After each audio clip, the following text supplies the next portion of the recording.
৩ লক্ষ কোটি টাকা সম্ভবত আমাদের লোন আছে। এই মুহূর্তে পে স্কেল বাড়ানোর মতো ক্যাপাসিটি বাংলাদেশের রাষ্ট্রের আছে বলে আমি মনে করি না। ঊর্ধ্বমুখী দাম, এই ঊর্ধ্বমুখী দাম কিন্তু আর নিম্নগামী হবে না। আমি চাই আমার বিদ্যুতের বিলটা কমুক, আমি চাই আমার খাবারের বিলটা কমুক। এই বছর কিন্তু একবার একটা খাদ্য সংকটেরও কিন্তু একটা হুঁশিয়ারি কিন্তু দেয়া আছে। নিয়ম অনুযায়ী বা স্বাভাবিক নিয়মে ৫-৬ বছর পর পর একটা পে স্কেল করা দরকার। এটা কিছুক্ষণ আগে বলছিল যে মঞ্জু ভাই যে হ্যাঁ যৌক্তিক, কারণ সব কিছু বাড়তেছে সেই হিসেবে বাড়ানো দরকার। কিন্তু আমাদের দেশের সার্বিক যে পরিস্থিতি, এই যে বিদ্যুৎ সংকট, গ্যাস সংকট, নানান সংকটে আমরা আছি, ঠিক তার ভিতরে ওই যে যুক্তিটা, সেই যুক্তি মোতাবেক ১১ বছর পর বেতনটা বাড়ানো এই মুহূর্তে মানে কি আপনি কি যৌক্তিক বলে মনে করছেন কিনা? আপনাকে অনেক ধন্যবাদ মঞ্জু ভাইকে, শুভেচ্ছা। ফ্যাক্টরটা হয়েছে কি, অনেক সময় যৌক্তিক কাজ কিন্তু যৌক্তিকভাবে করার সুযোগ হয় কিনা সেটা একটা প্রশ্ন। যেমন মনে করেন যে পে স্কেল বাড়ানো যৌক্তিক কেন, তার কারণ হচ্ছে আপনার জিনিসপত্রের দাম বেড়ে গেছে। জিনিসপত্রের দাম যদি না বাড়তো, লিভিং কস্টটা যদি আমার লিমিটেড থাকে, তখন কিন্তু আমার পে স্কেলের প্রয়োজন হয় না।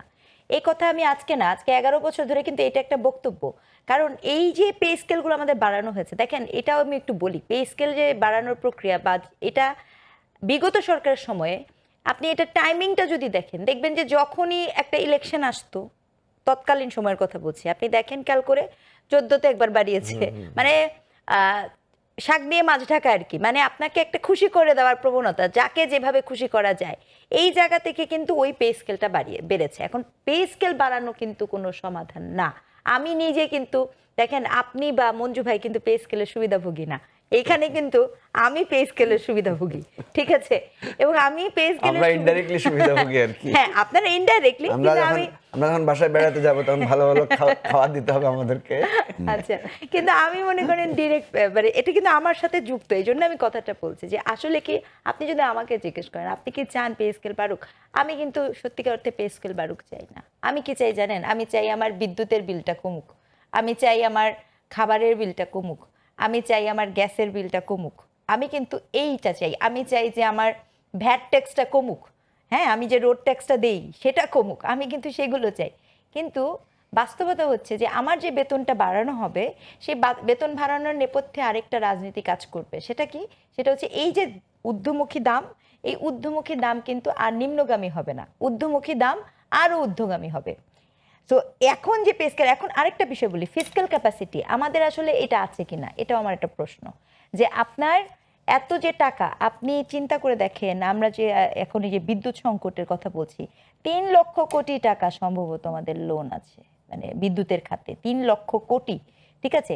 এই লোনের টাকা, তারপরে IMF এর লোনের টাকা, ক্যাপাসিটি চার্জের টাকা, আদানির ওই যে ক্যাপাসিটি, হ্যাঁ হ্যাঁ, মানে সেটা তো এইগুলা দেওয়ার পরে আসলে আপনি এই পে স্কেলটা বাড়ালে কি সমস্যার সমাধান হবে? আমি অনেস্টলি বলছি, একজন নাগরিক হিসেবে আমার কাছে মনে হয় এই মুহূর্তে পে স্কেল বাড়ানোর মতো ক্যাপাসিটি বাংলাদেশের রাষ্ট্রের আছে বলে আমি মনে করি না। বরঞ্চ এই মুহূর্তে যদি পে স্কেলটা বাড়ানো হয়, সেক্ষেত্রে আমি একটা হতে পারি, ওই যে খুশি। আজকাল তো ভাই সরকার পক্ষ, বিরোধী পক্ষ, সকল পক্ষের রাজনীতি যারাই করে, যদিও মঞ্জু ভাই পাশে বসে আছে, তাদের একটা যে জনতুষ্টিবাদী একটা বিষয় খুব দৃশ্যত দেখা যায়। কিন্তু যেহেতু আমি শিক্ষকতা করি, তো জনগণকে তুষ্ট করা তো আমার কাজ না। সেই জায়গা থেকে আমি একটা কথা বলি যে আপাত সমস্যার সমাধান হিসেবে আমি আপনার পে স্কেল বাড়িয়ে দিলাম, এটা কোনো সমস্যার সমাধান না। আপাত সমস্যার সমাধান হিসেবে, আপাতত কোনো সমস্যার সমাধান, জাতি হিসেবে আমরা অ্যান্টিবায়োটিক খেতে খেতে অভ্যস্ত হয়ে গেছি, বুঝতে পারছেন? অ্যান্টিবায়োটিক আমাদের ভালো লাগে, অর্থাৎ পড়বে আর সাথে সাথে আমরা ঠিক হয়ে যাব। তো সেই জায়গাটা আমি আসলে মনে করি না। আমার কাছে মনে হয় যে এই মুহূর্তে যেহেতু দেশের অনেকগুলো ক্রাইসিস আছে, যেটা কিন্তু সব কিন্তু হ্যান্ডেল করাটা অনেক কঠিন। বিদ্যুৎ, গ্যাস, আমি অনেক বেশি কনসার্ন। আপনি যদি একটু মনে করেন, WHO কিন্তু একটা রিপোর্ট অলরেডি বলে দেওয়া আছে, এই আগামী এই বছর কিন্তু একটা খাদ্য সংকটেরও কিন্তু একটা হুঁশিয়ারি কিন্তু দেয়া আছে, ঠিক আছে? যে খাদ্য সংকট আসতে পারে। আমার পল্লী বিদ্যুতের এটা তো মানে আল্লাহর রহমত যে আপনার এবার বৃষ্টি পড়ছে, বৃষ্টির কারণে কিন্তু ওই পাম্পে সেচ করে আমরা আমাদের কম, পানিটা প্রেশারটা তোলা কম লাগছে না। পড়ছে, right. যদি না হতো তাহলে কিন্তু খুব বিপদ হয়ে যেত। তো সেই জায়গাটাতে অলরেডি আমার বিদ্যুতের চাহিদা, আমরা মনে করি যে শহরে আমাদের বিদ্যুতের প্রয়োজন, কিন্তু আমার কাছে মনে হয় শহরের থেকে এই যে সেচ বলেন, পাম্প বলেন, কলকারখানা, এই বিদ্যুতের চাহিদা করা খুব জরুরি। আমাদের জ্বালানি খরচের দিকে মনোযোগটা দেওয়া জরুরি।